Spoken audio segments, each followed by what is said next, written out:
Good morning. Hello. Happy Thursday to you. It is SJ Robots. They're back in actor form. Robots in the movies.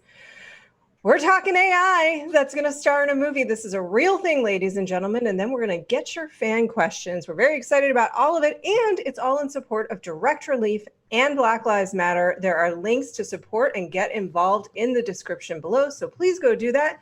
I am joined, as sometimes, by Joe Starr, Spencer Gilbert. Sarah's not here yet, but I'm sure she'll arrive at a certain point. Oh, hi. Hi, sweetheart. Off camera, waiting to make her entrance. Beautiful.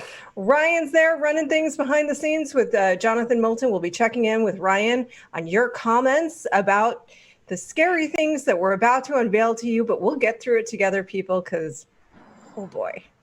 Oh, I have so many thoughts on this. AI robot cast as a lead role in a movie. This is via THR. Bonded Capital Media has committed to back B. Let's talk about what B stands for later. A $70 million science fiction film, which producers say will be the first to rely on an artificially intelligent actor named Erika. We have some clips of Erika to share with you so that you can enjoy the waking nightmares too. The movie follows a scientist who discovers dangers associated with program he created to perfect human DNA, and he helps this artificially intelligent woman he designed, Erika, again, to escape. So her name in real life is also her name in the movie, I guess. Other questions there. Also, how does perfecting human DNA help the robot? I don't know. It's a number of things. It sounds pretty low to high concept. Spencer's going to tell us what the difference is pretty soon. I'm just going to stop there. Actually, I'm going to read one more quote I lied. This is from the creator of Erika. In other methods of acting, actors involve their own life experiences in the role. But Erika has no life experiences. She was created from scratch to play the role. We had to simulate her emotions and emotions through one-on-one sessions, such as controlling the speed of her movements, talking through her feelings, and coaching character development and body language. Okay, let's pause there. Spencer, gut reaction, and then I have a series of follow-ups. Tell me, does Erika know how to love? Yeah, I watched. Can she be taught how to love? Wow, it happened. Actors have finally been rendered obsolete. You love to see it. This is great. She never forgets her lines. Instead of going through that, we were heading this way with performance capture and like animators adjusting, the facial expressions. Now you can just program, eyebrow up 14%. I think this will be, you'll lose some great nuanced performances by good human actors, but I think it's an improvement over like, who are those like three guys that you can all interchange the Han Solo, Ready Player One. Well, I guess we can now tell Ansel Elgort apart. I think this will be an improvement over a lot of young actors. Good to know. If you've been following the show, and we hope you have, there's a through line with Spencer hating actors. I'm going to go to Joe Starr for his immediate response, and then we're going to take a look at a clip of Erika herself, ladies and gentlemen. Oh, make them watch. Well, after I think we watch the clip, I have some questions for Roth I've always been interested about when it comes to robots. But you're hitting like this weird Galaxy Quest level of meta where you explain to the aliens what lying is. Like, does Erika think that she's actually being rescued by a man who created her to improve human DNA, or does she understand that she is pretending? And then if she understands pretending, does she think it's stupid? Yeah, these are really, really good acting questions because she's learning. To Spencer's disappointment with actors, I said half of actors. Okay. The whole premise of acting is, and this isn't going to help Spencer's feelings, is acting truthfully under imaginary circumstances. So you're supposed to in your body believe the experience that you're having as if it's real and kind of respond physiologically as if it's real. So if you're in a scene that's about somebody really hurts your feelings, ideally as the actor, your feelings really do get hurt in that moment and you cry or whatever your natural response is. So to Joe's point with Erika, who doesn't necessarily, or is learning in the clip that we saw, she was learning what love is and what relationships are, doesn't even really understand what that is in the context of our life. Now she's playing it. Yeah. So does she just Or think that's happening? She Does might Erika- be playing. She's playing dumb at some point. At some point, she's going to figure it out and figure out what she has to do to lull us into a sense of security before she gets all stabby. Does Erika dream of electric sheep? I think we're literally watching a Blade Runner thing happen before. I feel like we need to make them watch this at some point. Let's make them watch Erika. Watch the thing. Okay. Let's make them watch the thing. If you were a betting man, you think we're going to get Happy Death Day 3? So lifelike.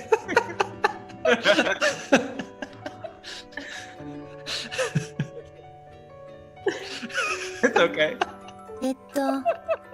エリカチャンネルをご覧の皆様、こんにちは。ご存知とは思いますが、私、実はアンドロイドなんです。でも、アンドロイドって聞くと、みんなスマホを想像しちゃうっぽいですが、私は人そっくりのロボットのアンドロイドですからね。So, spoiler alert, what we didn't want you to know at the top and in the headline was that we were revealing today that Jason Blum is a robot. Yeah. Yep. I was going to say, and it's true. Can you tell the difference between Eric Goldman and Erika? Can you? I'm going to throw this out there with Android design. I'm not a scientist or a useful human being in general, but I will say this. It's weird to me, that we haven't gotten Android motion design past the Chuck E. Cheese band level of herkiness. Yeah, it's And the also- blinking that really lets you know that there's no soul there. Why program in any movement? Because if I talk to a human that's constantly just like, I don't want to talk to them anymore. I want to get out of that room. So I should They think it's more natural, but really it's. Who'd we lose? No, we didn't lose anyone. Let's just start with a torso. Let's get that settled, and then we can move on to the rest of the I body. think you should start with a toe. Yeah. Maybe they should just like reverse mermaid it and go from the toes up. Yeah. Start with a toe, see if you can get a toe. Because it's always like people don't know how to do hands and feet. Start there. Yeah. I do have a question. Yeah. Roth, what was I your want to run first screaming all the experience? time. What was your first experience with a robot that has made you so scared and worried about Skynet and Judgment Day? Because you're always very freaked out, and I've always just been kind of curious what your robot roots are. Good question. Thank you for asking. So I think it's a couple of different things. One, okay, I have legitimately mixed feelings about Eric, and I'll tell you why momentarily. I'm sure you guys saw Ex Machina, right? So it's not that I'm even scared of Erika. I'm like, blink twice if you need help, Erika. And we'll get into that in clips that we didn't see. I had a friend who had a little butler robot when we were kids. It was like this little, like it was very simple. It just kind of like scooted around and it had a tray. Like in Your Rocky? friend had a robot butler? Like Anthony Hopkins in Transformers 5? It's like, I'm from the Jetsons. Like Polly's robot in Rocky? Yeah, better example. You asked, did you think there wasn't an answer? Now I have more questions. So it was like a toy. It was like a motorized. Mr. Butlertron from Clone High? It was like a motorized. I forget what it was called. He had a name, but he didn't have a soul. I'll tell you that much right now. So it was like a motorized toy, and it had it could carry around a tray and things like that. And I had this very complicated relationship with this toy because my kid brain wanted to be able to communicate with it, and I was struggling to understand its utility, but also where the line was between us connecting. And then eventually it just dumped a plate of shit on me, and I felt like that was on purpose. In nearing the same period, I watched Terminator. So, here we are today. That'll do it. We got an answer. Look at that. There wasn't an answer. Okay, anyway, onward. Erika, there's some clips later that you guys didn't see in this 5-minute video about her, in which this gentleman is interviewing her creator and just starts touching her cheek. And it made me so uncomfortable because Erika was sitting there saying, "You're making fun of me because I'm a robot. You're making fun of me just because I'm a robot." And I literally couldn't tell if she was like sentient and really did understand that she was in this situation where she had no control and no autonomy, and was completely beholden to them. And yet, or were they controlling and manipulating that because they thought it would be really funny, the idea that this robot was upset that she found herself in this circumstance? But either way, I'm not trying to bring it down, but it legitimately struck me as disturbing and such an odd desire to want to create something that looks like a human being, but that you can 100% control, but that eventually knows enough to know that you're doing that. Like, what is that? Or was she acting? For me, gentlemen. Like, or was she acting and doing a bit? She might have been doing a bit.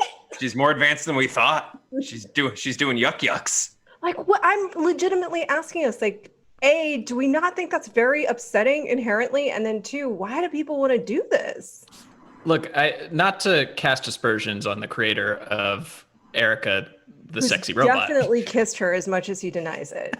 I was going to say, I think that it's the only way it's going to happen. Something like this. It's like, what causes somebody to create this is somebody who thinks that, like, I will never find love with a human woman. I must create her. So I'm sorry, that's the only way we're going to get intelligent sex robots. And this guy will show the clip. It only takes 30 seconds to know this is a guy who long ago decided that girls weren't going to like him unless he built them from scratch.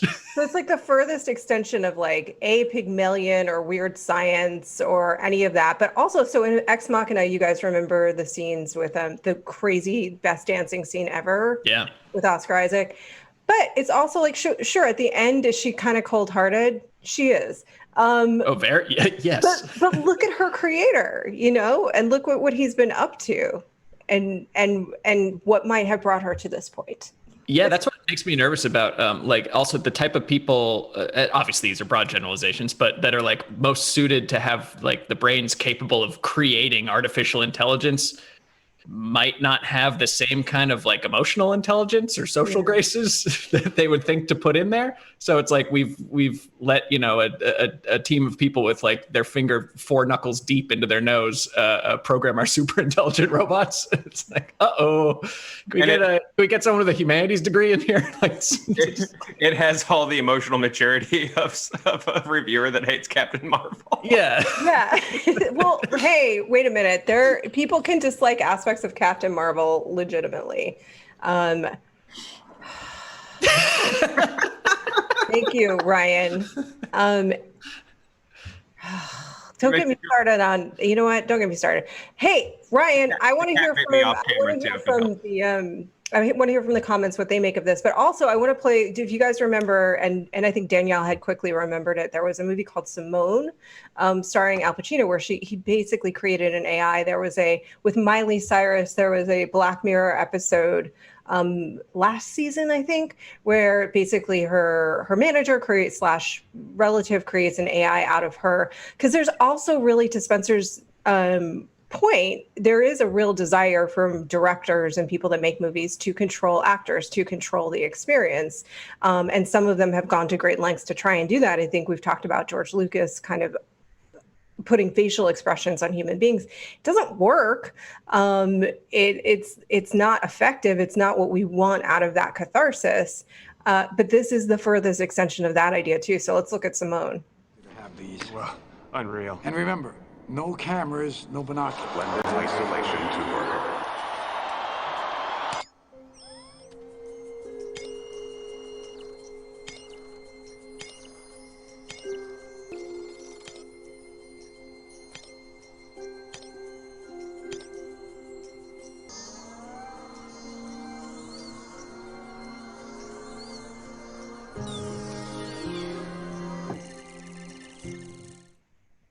Yeah, it just gets worse from there. This exists today. Do you guys know about Hatsune Miku?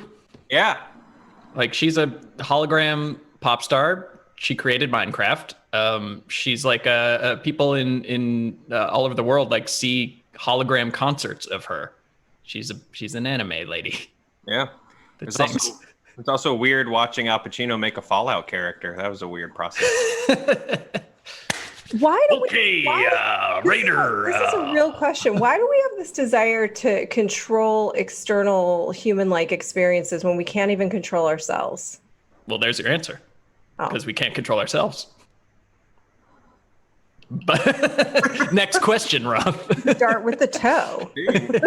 As always, start with the toe. It just, Joe, at a certain point, like, don't we have to then liberate Erika? Like, if she's able to act in a movie, can she not negotiate with an agent? Yeah, I mean, at some point, we're definitely gonna have to help Erika out of there. Already a toxic business for people. Now this poor robot's. But isn't that better to like save a person from going through the humiliation of an acting career to replace them with a robot that can't feel real pain? But she can. That's the thing that they're trying to teach her to feel real pain. That's the part that I really don't understand. They want her to have those human experiences, but not. I mean, that's the trip, and it gets into like. They want her to be behaviorism and like where experience really lies, because like if she goes through all the motions of feeling pain but like has nothing going on upstairs to actually feel it, is she feeling it? Because like you could program something to like, if you get poked, to react like this even if you're not actually feeling pain, or is there no difference at a certain point? I don't know, and that's my question back to you, because I think that we know human beings that seem to go through the motions of having human emotions and put on a good show of it, but I mean, Erika could probably play a slightly better Jake Sully from Avatar. Yeah. I think Sam Worthington should be worried. Katherine Heigl maybe. There's Kellen Lutz. There's a few people that are quaking in their boots right now. I don't think Daniel Day-Lewis has to worry. I don't think even Jared Leto, even people who bring something like weird to the table don't have to worry. It's your generic insert vaguely good-looking empty-headed person here roles that are really going to lose out to the Erikas of the world. Well, the real terrifying moment is when they do cast Erika to play the Joker, and Erika learns Joker stuff. That's when they nail it, Joe Starr. Yeah. I disagree, because she's going to be so pissed by the time she gets to play the Joker. All of that raw emotion is going to get to reveal itself in that role. It's going to be weird when you hear Linda Hamilton doing a voiceover that's like, Judgment Day, Erika learned about Joker stuff. Yeah. Well, 5 million people. Why would she know the difference? If they programmed her to play the Joker, why would she not know she was the Joker? Whoa. Exactly. Hey, Ryan, tell us what the actual humans are saying. You want to know how I got these scars? I was programmed with them. Chat is saying they have a lot of questions, just like you guys. Hey Craig, did they give the AI a script, or is it improvising? I assume there'd be a script. I don't know if they have any UCB class experience or anything like that. New choice. I don't want to give the male teachers at UCB an android. Yeah, true. Yeah, it's the same intelligence without any of the brain power. At Ian Roth says, is she part of SAG, or is there a separate Screen Robots Guild? I think that's a good question. I think that's a great question. SRG, sir. And then at Langley, Neely is taking the more calm approach to saying, I take none of this seriously. This is a gimmick to give this nothing film attention. Final Fantasy spirits within anyone? Remember how terrifying that was going to be for the industry? LOL. So Langley's not buying in the Kool-Aid of the AI robot movie. And then at Carrie Dabb says it's time to replace Ryan with a robot. Well, okay, that's long been true. Thank you. Flash, we already did. He doesn't even know. Ryan. I don't know. Final Fantasy spirits within crawled so that fake Tarkin could run. Yep. I still do think there's some weird issues there. The Tupac hologram and Carrie Fisher saying hope of it all at the end of Rogue One. So I do think there's some weirdness there still. I do think it's a gimmick though. Was it Trevorrow that was really into the idea of shooting a segment of a Star Wars movie in space? That sounds That sounds right. That was a thing for like a minute where they were like, we're actually going to go to space. That sounds like, yes. And Tom Cruise was like, good idea. I'm taking that for my next movie. Yeah. So yeah, it's all like, you don't have to go to space to make a space movie. Nor do you have to have a real robot for your robot movie. But yeah, it's that they're definitely gimmicks. This one's just a scarier gimmick. Everything starts as a gimmick, you know. Movies were a gimmick. They were like to show people arriving at a train station. 50 years from now, do you think that we won't have made improvements to Erika? You think she won't blend in with the rest of us? You think she won't have hopes and fears and dreams? I think now this is silly and kind of a fun thing to make fun of. But, I mean, come on. Like, look at how much the world's come in 50 years back when robots were all short circuit or earlier. Like, they did it. The robot butler looks like short circuit, so... a little offense. Hey, I think I'm the only one worried about Erika. It feels like I'm the only one worried about who's thinking about Erika here, guys? Are you're worried about Erika's well-being, or you're worried about Erika dumping a tray of food on you? Yeah. Yes. Kind of both. A little of both. It's a weird position. Sorry, Roth, didn't see you there. No. You laughed. It was very, very hot. It is a weird position to be in, to be at once worried about something's well-being and also terrified that it will harm your well-being. Yeah, I feel that way about a lot of people too. But my point try having a toddler. Yeah, like mostly toddlers and some grown men. Hey, I'm being a little bit serious. Like, I'm not technically saying she would turn into Skynet, but if you think about why this is my ex machina point, why an AI would turn into Skynet, it's because they're not treated well. And like already, I just don't think this is even from those small clips that I saw, I was like, if she is self-aware, that's horrible. Yeah. I mean, even if she becomes self-aware of the fact that she's getting lead roles in movies before most people of color and women do, she'll definitely probably get mad about that, as she should. Yeah, no, but then even just, I don't know, I'm still stuck on the concept of teaching a robot to lie for fun.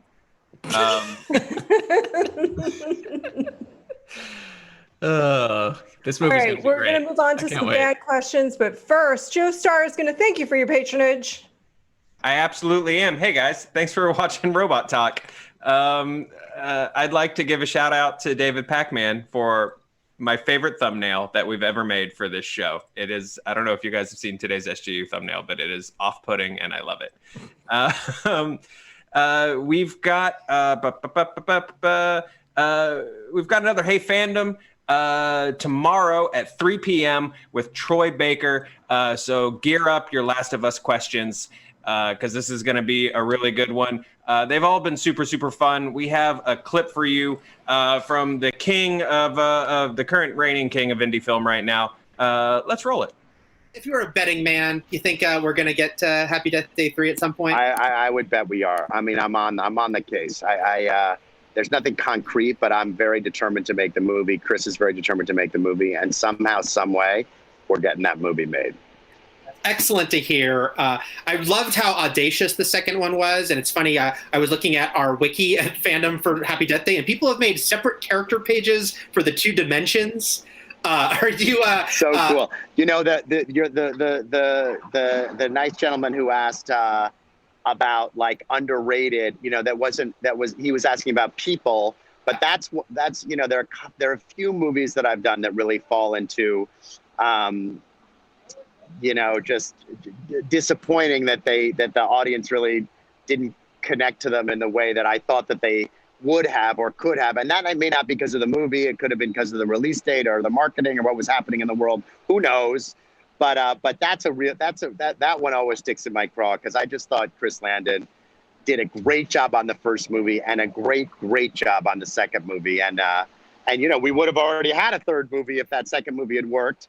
Financially, by the way, it worked in every other way, but it didn't. Yeah. But commercially, and I just love the movie, and like I said, I'm gonna get a third one made somehow, some way. I'm very, very happy to hear that. And I feel like the second movie, everyone who's watching it now are loving it. So Yeah, people are discovering it, which is great.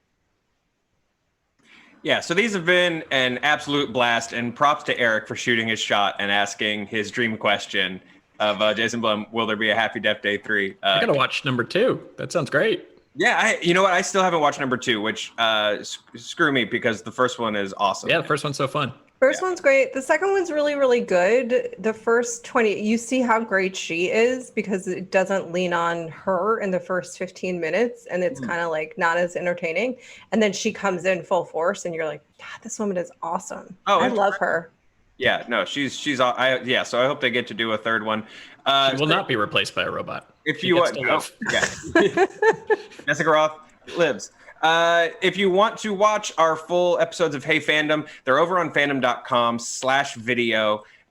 There is a link in the description if you want to watch those. They're an absolute blast to check out, so we highly suggest you do. And make sure you follow the links and sign up for Troy Baker's Hey Fandom tomorrow at 3. Definitely. Please do sign up for Troy Baker's Hey Fandom tomorrow. Ladies and gentlemen, the two of yous, I am pulling up a list of the highest paid actors and actresses of 2019, according to Forbes, and I would like us to just say robot, no robot. Would you replace this person with a robot, or would you let them be as is? Okay, ready? Wait, we're replacing them with a robot, or they are a robot? You're telling me if whether they get to keep acting or they're killed and replaced with a robot. Yes. Okay, ready? Okay. Scarlett Johansson. Well, her best role, I think, is Under the Skin, which was a very, one might say, robotic performance, but on purpose. I feel like you could get most of Scarlett's best work done with the robot version. But we'll see after Black Widow. For now, she gets to live. Yeah. Joe, are we letting Scarlett live? Yeah, for now she remains not roboted. Okay, this one's a bit of a trick question because I think maybe this person already is a robot. Dwayne "The Rock" Johnson. Yeah, I think that there's enough, we've seen enough Rock on film to know like all of his moves that could be pre-programmed at this point. Robot, sorry, Dwayne. I'm going to say simply because I think we'll need his charisma and energy when the robot apocalypse comes. He remains unroboted, but not for his acting, for his cultural worth. Okay, I'm going to be able to call veto power on this one, and just you guys don't get a vote because he stays. Chris Hemsworth. Let's move on. Robot easily. No. Robert Downey Jr. Robot. Robot. Yeah, it's fine. Yeah. See that coming. Yeah, his post Marvel, or not post Marvel, but like I feel like you're not going to recapture young RDJ at this point. So it's better to burn out than fade away. Specifically, I think we should replace him in all of his movies with Erika. Okay. All right. You know what? A lot of those movies become pretty interesting. Kiss, kiss, blink, blink. Jackie Chan. No robot. No robot. Yeah. Jackie Chan. No, Jackie stays Jackie. Yeah. I can't see a robot with those Rock-afire pizza explosion moves doing anything Jackie does. He's too human, you know. He's too much of a human. Yeah. All right. A robot doesn't know to sell the pain after it. Yeah. I'm going to pull out a couple more random ones just from a variety of lists. Nicole Kidman. Robot. Wow. No robot. Y'all guys have not seen enough Nicole Kidman. She's a good actress. Jennifer Aniston. Oh, robot. Yeah, robot. Yeah, robot. Yeah. Elizabeth Moss. No robot. No robot. Who? Elizabeth Moss. Robot. Wow. Why robot?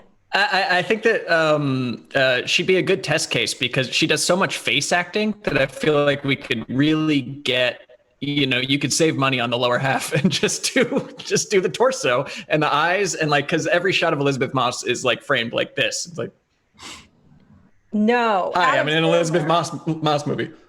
Adam Sandler. Robot. Definitely. Awesome. All right, you guys let us know. Robot, no robot below in the comments. I'll do one more, and I hope we're agreed on this last one. Paul Rudd. No robot. No robot. No, he earned his way into the human arc. Oh, really? Are you gonna robot Paul Rudd? I want to see him star opposite a robot in a rom-com.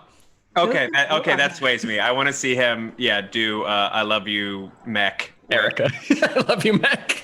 You guys, it was a very near thing because Paul Rudd was almost killed today, right here on this program. It was a narrow escape, but Joe Starr made the right decision.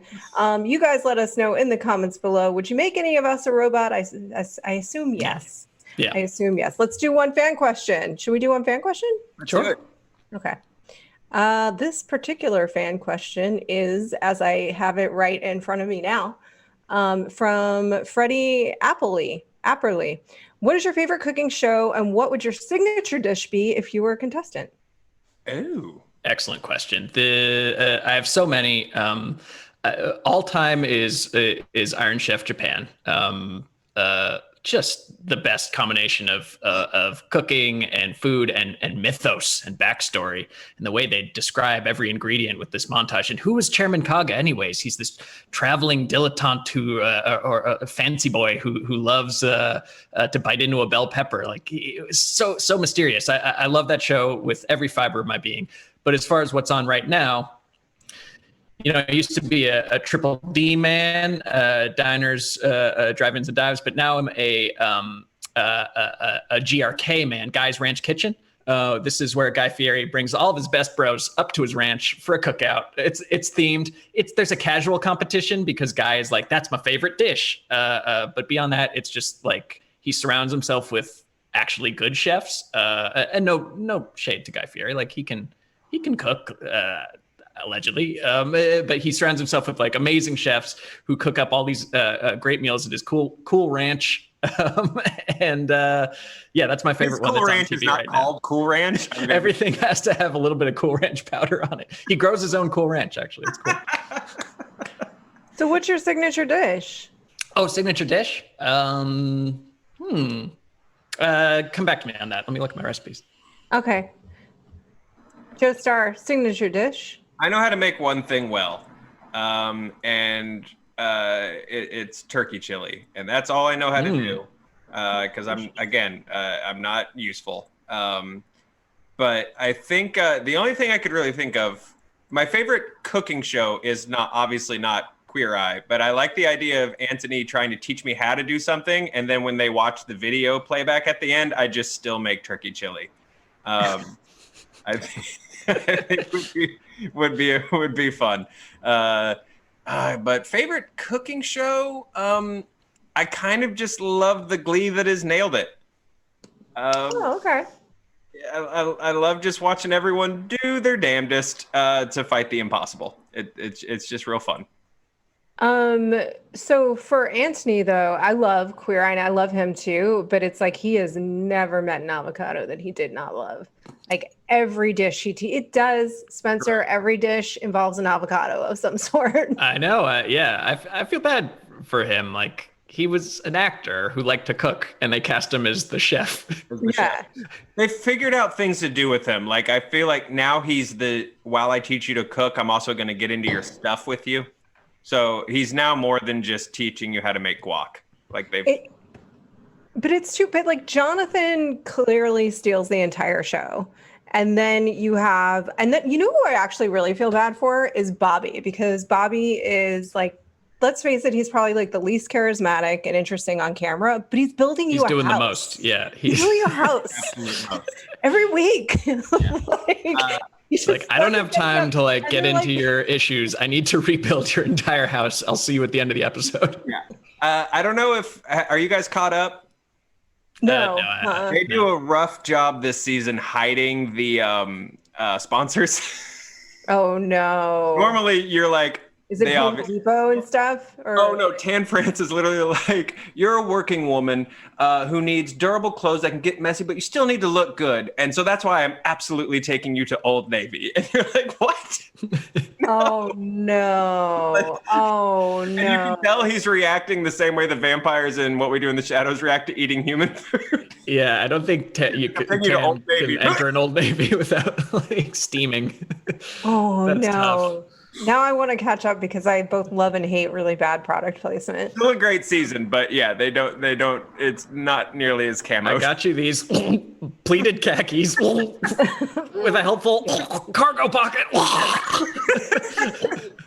Still French tucks the Old Navy stuff, but There you go.